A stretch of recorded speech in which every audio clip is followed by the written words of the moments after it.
Et vous abonner, de partager nos émissions, de commenter et surtout d'aimer.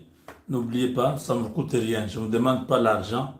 Je vous demande juste pendant que vous suivez là, vous aimez la vidéo, vous partagez, c'est-à-dire vous envoyez à un ami ou aux amis ou dans un groupe, vous commentez ce que vous pensez que ça a été positif ou négatif ou ce que vous pensez comme peut-être apporter comme contribution. Vous faites votre commentaire et surtout, vous vous abonnez si vous n'êtes pas encore abonné. Alors, chers amis, tout est en train de se dessiner. Vous savez, Donald Trump, dans la journée d'aujourd'hui, c'est le lundi 25 août 2025, il a eu deux grandes activités. La première des activités, c'était signer plusieurs ordonnances qu'on appelle bills aux États-Unis. Beaucoup de bills, c'était lié à la gestion de Washington, D.C., une ville qui était devenue très compliquée avec les crimes et tout ça. Donald Trump est descendu dans la rue avec les responsables de la police, les services secrets, la CIA et tout ça pour démanteler ces réseaux. On a quand même vraiment ramené la confiance parce qu'on a arrêté plus de 1000 personnes, des gens qui étaient dans les réseaux mafieux, les gangs et tout ça, à Washington, D.C., ce qui faisait de la ville de D.C. une ville un peu insécurisée. Beaucoup de gens ne voulaient pas venir à D.C. Les gens qui venaient, c'était des touristes qui n'avaient pas beaucoup d'informations, mais les Américains qui connaissaient la ville ne venaient pas. Alors, beaucoup de bills ou les ordonnances, c'était lié à ça. Je n'ai pas assez de temps, je ne fais pas de longues émissions pour vous montrer, mais j'ai aimé, je dis, je voudrais voir ça chez nous au Congo, où le président de la République est avec son vice-président, avec ses différents ministres qui sont derrière lui. Chaque ministre explique le sens de l'ordonnance. Vous sentez qu'on n'a pas ramassé les gens, c'est des gars compétents. La chose que nous n'arrivons pas à comprendre, comment au Congo, les critères de sélection pour devenir ministre, c'est être dans un parti politique. C'est une humiliation, c'est une honte. C'est même l'insulte. Oui, c'est de l'insulte pour un peuple. Quand hein, les critères pour avoir un ministre, il est dans un parti politique. Si vous regardez dans les gouvernements là, c'est des gens qui viennent des plateformes, qui viennent des partis politiques.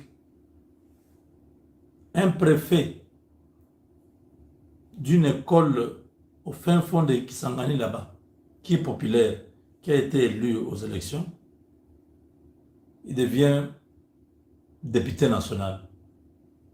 Parce qu'il parle bien au niveau de son parti, pour les commissions, il devient ministre. Vous voyez, n'est-ce pas? Il y a quelques mois, il était préfet. Il n'a jamais vu l'électricité en permanence.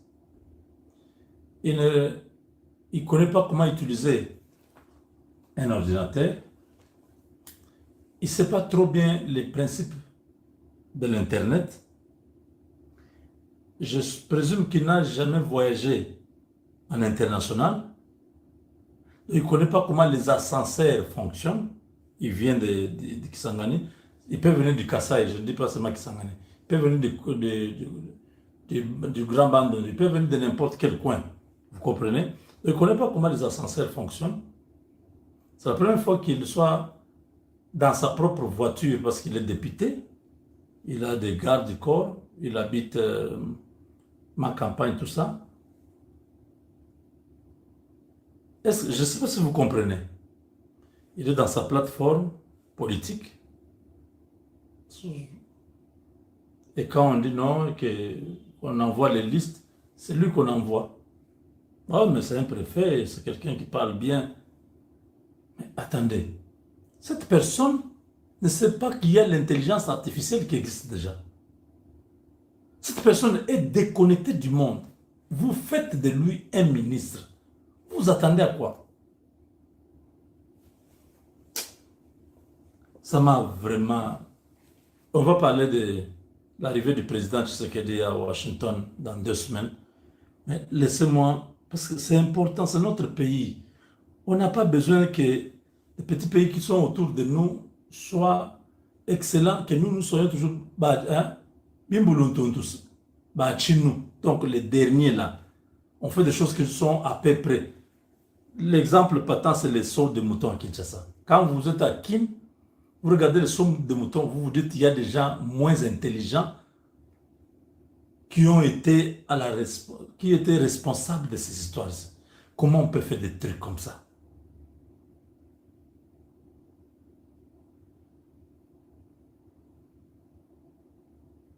Tout le boulevard du 30 juin devait être une route superposée. On ne devait pas avoir des sauts de moutons. Au sur 24 sauts de moutons. Et je ne sais pas, il y a encore quoi? Sosimat, saut de moutons. Non! On devait avoir de la gare centrale. Vous entrez, vous êtes sur une route superposée qui vous amène jusque vers Kitambo, peut-être vers Saint-Luc. Vous voyez, vous êtes sur Ngouma, vous montez. Vous êtes sur une route superposée. Ça ne coûterait pas par rapport aux millions que nous entendons qui sont détournés là. Ça ne coûterait... D'ailleurs, une route superposée coûte moins cher qu'une route en bas. Je vous l'ai dit. Parce que toutes les routes superposées, on n'utilise plus la même technique que par terre. Parce qu'à par terre, là, peut-être il y a des eaux, c'est marécagé ou tout. Non, non. En haut, on fait les poteaux. Les poteaux qui tiennent la route. Et la route, là, ce sont des bétons qu'on fabrique quelque part, on amène seulement, on vient placer. C'est ça la route.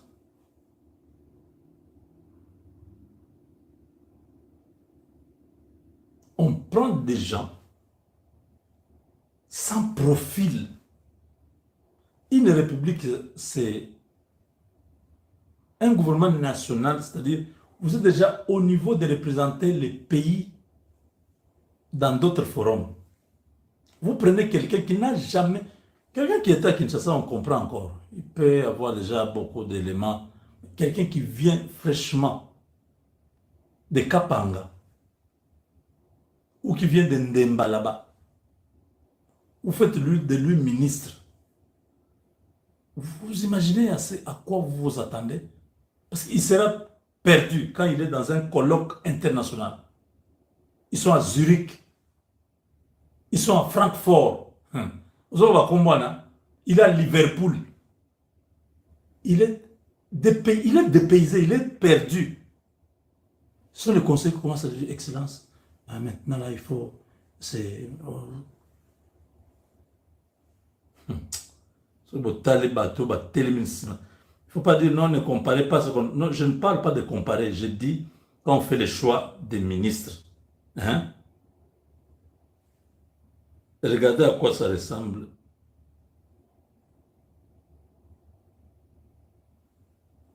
Under control. And Pam has got that very much under control. Do you want to comment on it? No, we've got him under control. He will no longer terrorize our country. He's currently charged with human smuggling, including children. The guy needs to be in prison. He doesn't need to be on the streets. Donc tous ceux qui sont derrière Trump là, chacun s'est défendu. Regardez, celui-ci est en train de défendre l'ordonnance qu'il a donnée au président.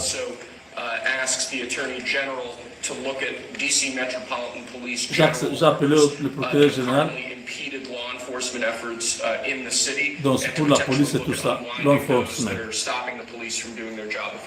And are we going to ask this to be codified by Congress, all of these things? I think we could potentially, yes, sir. I think so. I think we should. I think Voilà. we get it. le gars a défendu son ordonnance et Trump a signé. Vous voyez? Might not, but I think Democrats will actually vote for this. Trump, lui, avec les démocrates, il ne va jamais les laisser tranquilles. Vous voyez comment il signe? There's no auto pen that can do that. Rather than Il présente l'ordonnance. seriously, is that a good signature? Who can? Et who vous can voyez, write like that? Nobody. la signature est très jolie. I don't know. That's the other thing. I assume we're looking at the whole auto pen scam. Because the person that ran it said he spoke to it briefly twice about nothing. That means that all those pardons that he gave to some very bad people, very unpatriotic people, very evil people, it looks to me like those pardons... Les gens sans patriotisme, des démons. Because number one, you shouldn't use an auto pen.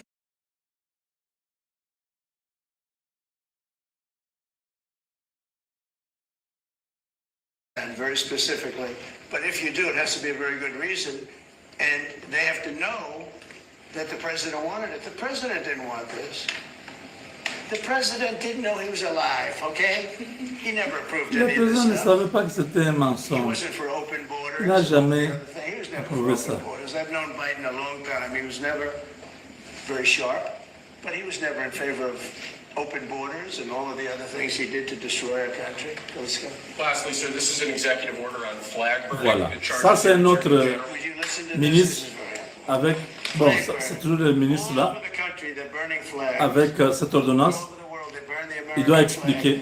flag. And as you know, through a very sad court, do you want to discuss that? Of criminal activity that where prosecution wouldn't fall afoul of the First Amendment. Vous voyez, instructs the Department ils sont là. No, it heard any of them.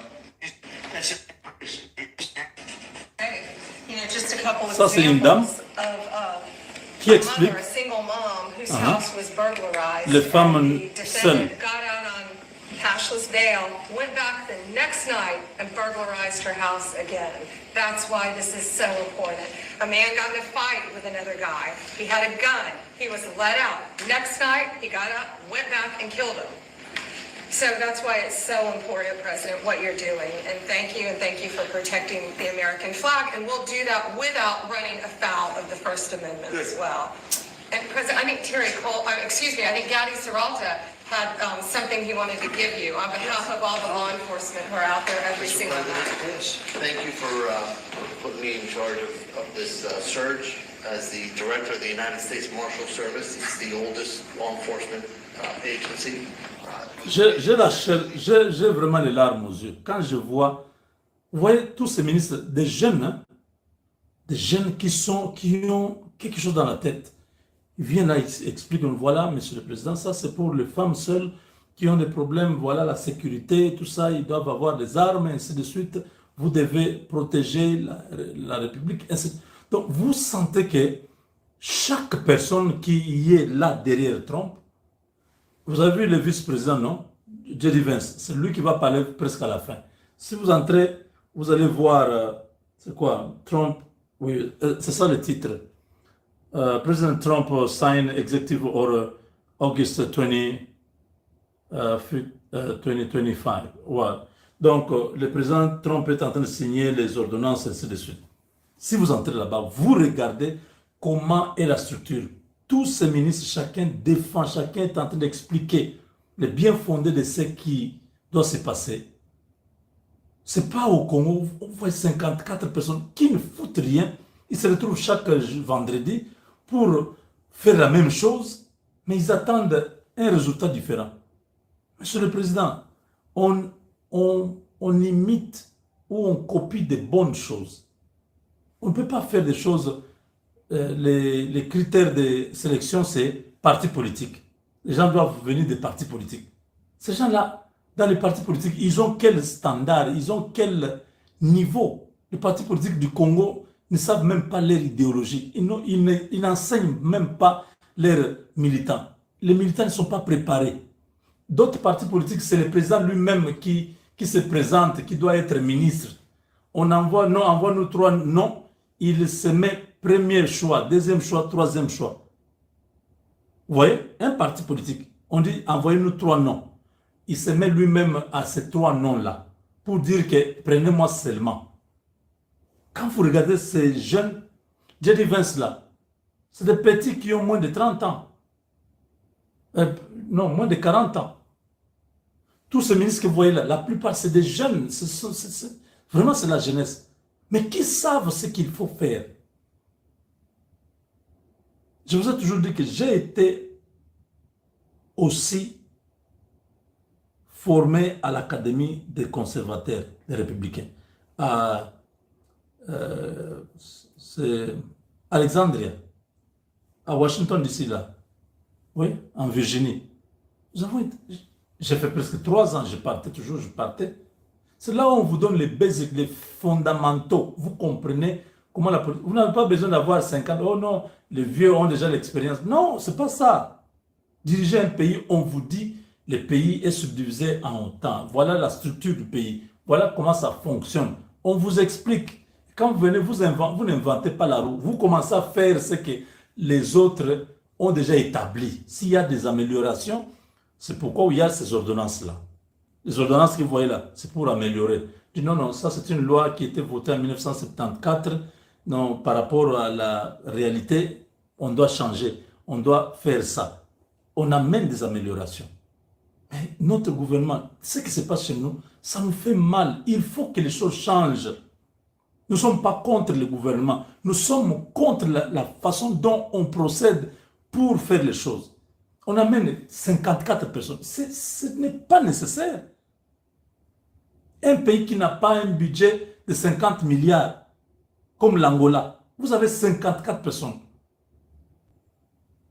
C'est encore mieux parce que maintenant on a à peu près 18 milliards de budget. Hippolyte Kanamba en avait 4 milliards.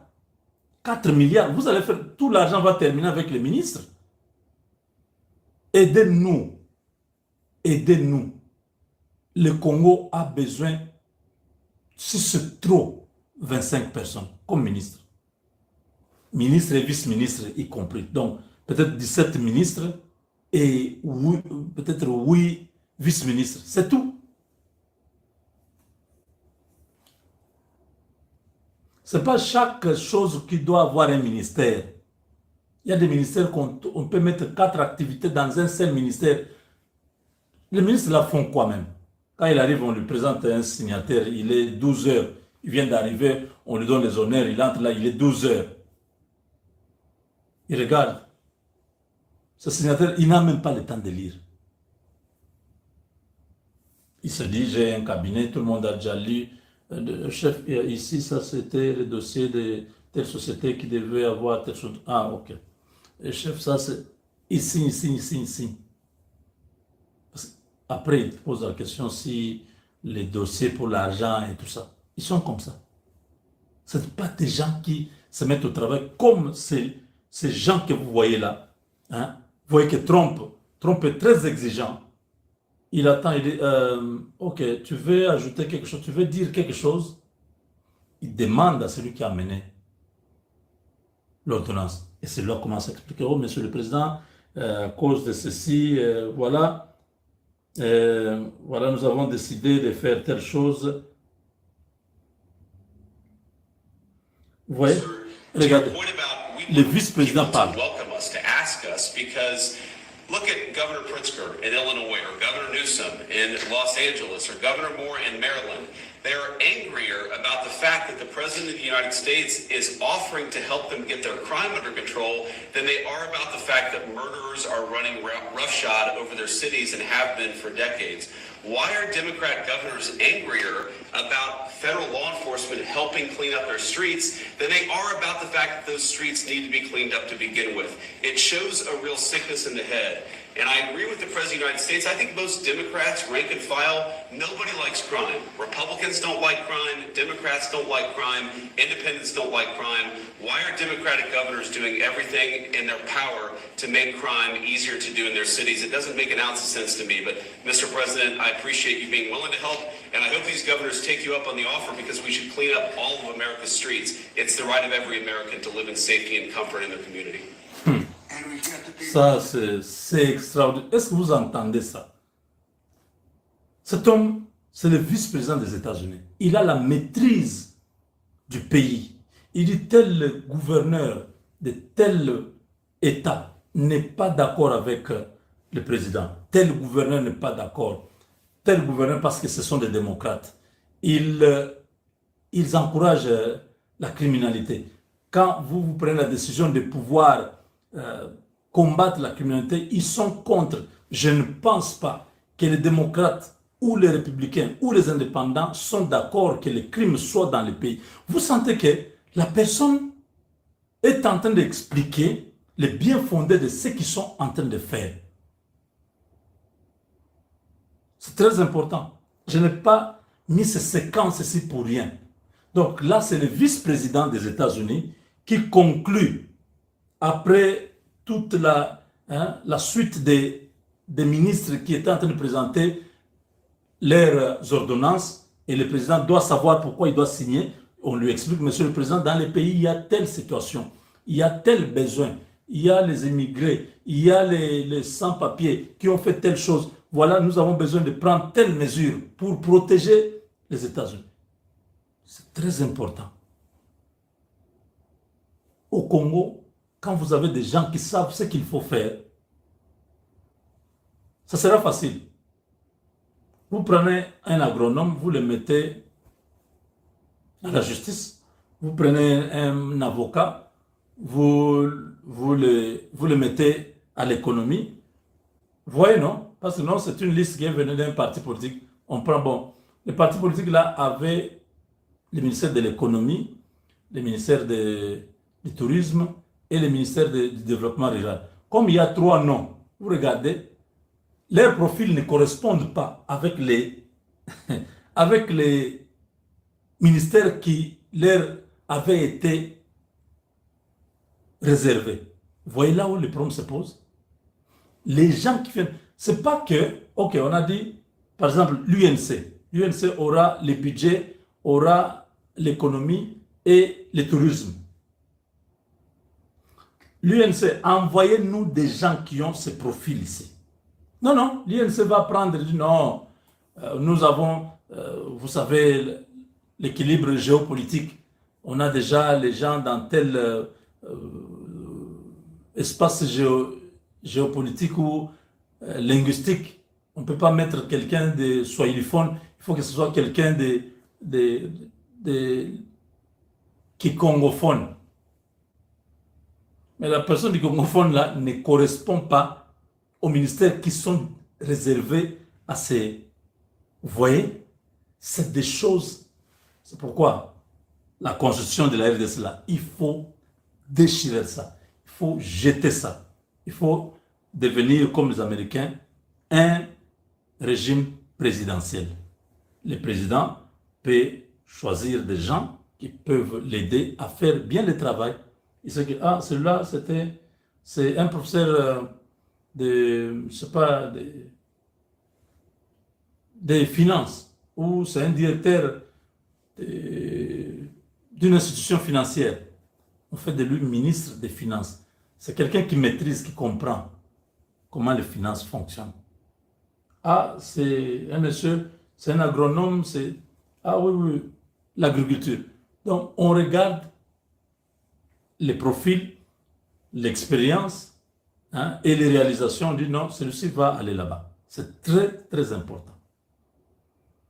Donc voilà, c'était juste une façon de rappeler que nous avons droit à avoir un bon gouvernement, des gens qui doivent faire réellement le travail que le peuple attend, au lieu que ce soit juste une récompense. On perd une année, 2 ans après on remanie, le gouvernement, on n'a rien. Non, non, non, non. Ça ne peut pas continuer comme ça. Donc là,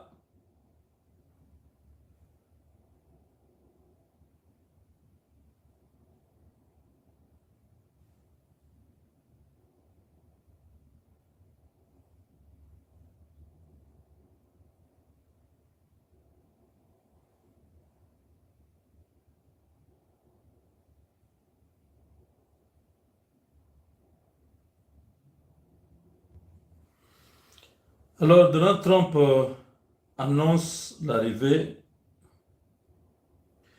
du président Tshisekedi et pour Kagame dans 2 semaines. Pour Donald Trump, maintenant c'est 9 millions de morts. Vous voyez, je vous ai dit non, on avait commencé à 7 millions. Il est allé à 8 millions. Aujourd'hui, nous sommes à 9 millions de morts. Demain, il vous dira, non, c'est 10 millions de morts. Ça, c'est Trump. Il sait que c'est plus de 20 millions de personnes qui ont été tuées en 31 ans. Maintenant, il essaie de jouer avec la psychologie du bourreau Kagame. Je connais. C'était 6 millions, 7 millions, 8 millions, even 9 millions, even more. Donc, 8 millions, 9 millions, même plus. We would have tremendous, and we would have kept Bagram, which is the air base, one of the largest runways in the world, one of the most powerful. You can land anything on it, many, many feet thick. A Department of Defense with defenders all the time. That's okay with me. All right? That's coming You, soon. you let me know if you want to do it. I think Department of War. It just sounded bad. He said, sir, on behalf of the Il ne veut pas un département de la défense, il veut un département de la guerre. Donc il ne veut pas, un ministère de la défense. Il dit dans un pays, nous avons gagné toutes les guerres mondiales, tout ça, on a gagné. On n'a pas besoin d'avoir un ministère de la défense, donc rester à la défensive, non. Nous avons besoin d'avoir un ministère de la guerre, c'est-à-dire de l'offensive. C'est ce qu'il est en train d'expliquer là. Il dit non, non, votre histoire là de la défense, Department of Defense, on n'en a pas besoin. Ah, si vous voulez avoir, mais moi je pense qu'on a tout gagné. Nous sommes la première puissance prouvée devant la Russie, première puissance militaire. Nous sommes là. En tout, la Russie est deuxième et la Chine est troisième. La Chine est d'ailleurs troisième, un peu loin là-bas. Il a encore à peu près 5 ans à se retrouver. Hein? C'est ce qu'il est en train d'expliquer là. Je ne veux pas être défense. Offense too, if that's okay. So you'll make a decision. But you know, as Department of War, we won everything. Le département de la guerre. And I think we're going to have to go back to that. In the meantime, I've stopped all of these wars. I've stopped them. The big one would have been India and Pakistan. J'ai stoppé la guerre Inde-Pakistan. 3 wars. Go to Africa. They like to say, oh, En Afrique. Okay, I love black people. Oh, And I did great with les Noirs. black people. But they say he's a racist. He's a racist. Oh, c'est raciste.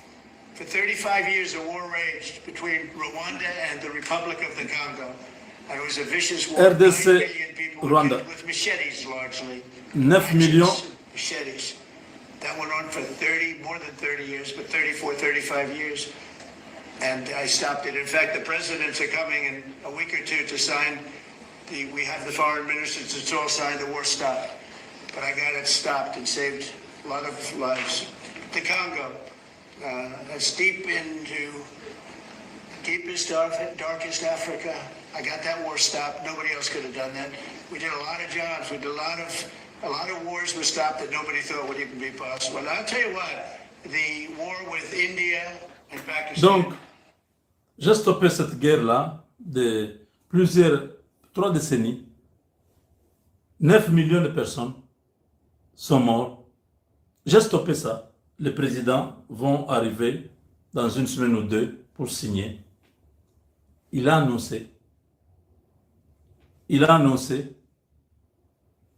On n'avait pas le calendrier, on n'avait pas la date, mais il vient de le dire. À partir d'aujourd'hui, lundi prochain, l'autre lundi là, les 2 présidents doivent être là pour signer. Hein, vous suivez? In fact, the presidents are coming in a week or two to sign. We have the foreign ministers to all sign the war stop. But I got it stopped. It saved a lot of lives. Donc, dans 1 ou 2 semaines, les présidents vont être là, donc le ministre des Affaires étrangères vont s'occuper de tout ça. Vous comprenez déjà que c'est terminé. Quand chaque fois, il a même répété, même dans sa rencontre avec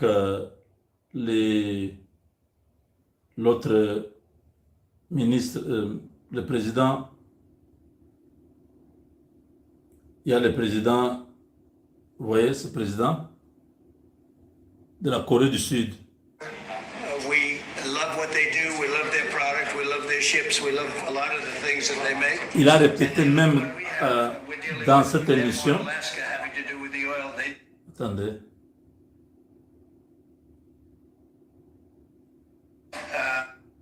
Humanity. They're not from this country. They're not from any other country other than Ukraine, for the most part, other than Ukraine and Russia. But it's a very important thing to me to stop it. I stopped 7 wars that were raging, one for 31 years, the Congo, and as you know, Rwanda, one for 35 years. I don't have to go into them, you know the list better than I do. But we stopped a lot of wars, including, you think about it, India and Pakistan, which was probably 2 weeks away from being a nuclear war. They were shooting down airplanes all over the place. So I'm very proud of that. I thought this would be, in many ways, the easiest way. I have a very good relationship with Putin. I thought it would be the easiest one to stop, and it's really not. It's very complex. It's very personal from their standpoint. There's tremendous dislike personally between the two men, and because people were afraid.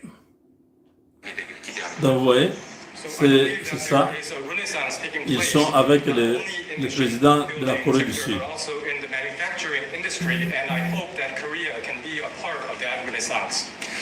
그리고 또 한 가지 제가 꼭 말씀드려야 될 것이 대통령님의 평화를 지키는 기간에 미국의 역할을 넘어서서 Donc Trump, chaque jour, il reçoit des gens dans son bureau. Il parle de cette guerre de la RDC qui s'est arrêtée. Tout ce que vous voyez, c'est une distraction. Mais pour nous, en tant que peuple, nous devons être toujours aux aguets. Mais lui, qui a téléguidé le tout, il sait que cette guerre-là n'ira nulle part. Il a déjà arrêté cette guerre-là. Et les chefs d'État vont arriver. Dès que Kagame arrive, il signe. Il rentre et il continue. Ce sera la fin. Kagame a servi les États-Unis, mais maintenant Kagame a atteint le niveau de Mobutu, parce que Mobutu n'arrivait pas à comprendre. Quand on lui a dit, c'était qui Bill Richardson, hein, qui avait dit à Mobutu, il faut partir, sinon ton corps sera traîné dans la ville de Kinshasa. Mobutu n'avait pas compris. Ngwanda lui a dit, si ces gens ici que tu as servi 32 ans, aujourd'hui te parlent comme ça, il faut partir. Donc, ils ne sont plus avec nous. Kagame n'a pas compris que c'était fini. Il n'était plus l'enfant aimé des États-Unis, mais était devenu un problème qu'il faut se débarrasser. Les Américains veulent se débarrasser de Kagame. Tout ce qu'il est en train de faire comme bêtise, là, vous voyez, ils ont convoqué le Conseil de sécurité. C'était juste, je vous ai dit ce jour-là, que c'était une façon de prendre le monde à témoin pour dire nous n'avons pas frappé pour rien. On vous avait invité ici. Les gens là ne respectent rien. Ils continuent à tuer les civils, continuent à mutiler les gens avec des machettes. Trump l'a dit. Il tue avec des machettes et tout ça. Et c'est des arguments qui vont être valables pour qu'ils puissent se débarrasser de Kagame. Donc, à ce stade, nous pouvons nous estimer heureux tout en étant toujours vigilants parce que tant que rien n'est encore fini, on ne peut pas dire que c'est fini. Il faut qu'on continue à rester vigilant jusqu'au bout. Il y a beaucoup de sociétés qui sont intéressées à venir chez nous. Ils viendront. Et chacun de nous va se retrouver. Que les gens ne s'agitent pas. Les gens m'appellent, oh non, dites-nous, c'est quelle société qui vient, comment on peut appliquer? Je dis non, soyez calmes. Dès que le deal est signé, nous saurons maintenant la prochaine étape. On va communiquer ici. Moi, je vous ai dit seulement, préparez-vous avec l'anglais, préparez-vous avec l'informatique. Les deux là, c'est déjà beaucoup. Si vous avez déjà étudié quelque chose, c'est déjà bon. Soyez en mesure de pouvoir produire, soyez en mesure de faire quelque chose. Les Américains, ce n'est pas les diplômes qui comptent, c'est ce que tu es capable de faire qui compte. Si tu fais bien les choses, ils vont maintenant regarder, ah, tu as quel diplôme? Ils vont maintenant valoriser ton travail en tenant compte de ton diplôme pour augmenter ton salaire ou ta position, ainsi de suite. Voilà, avec Dieu.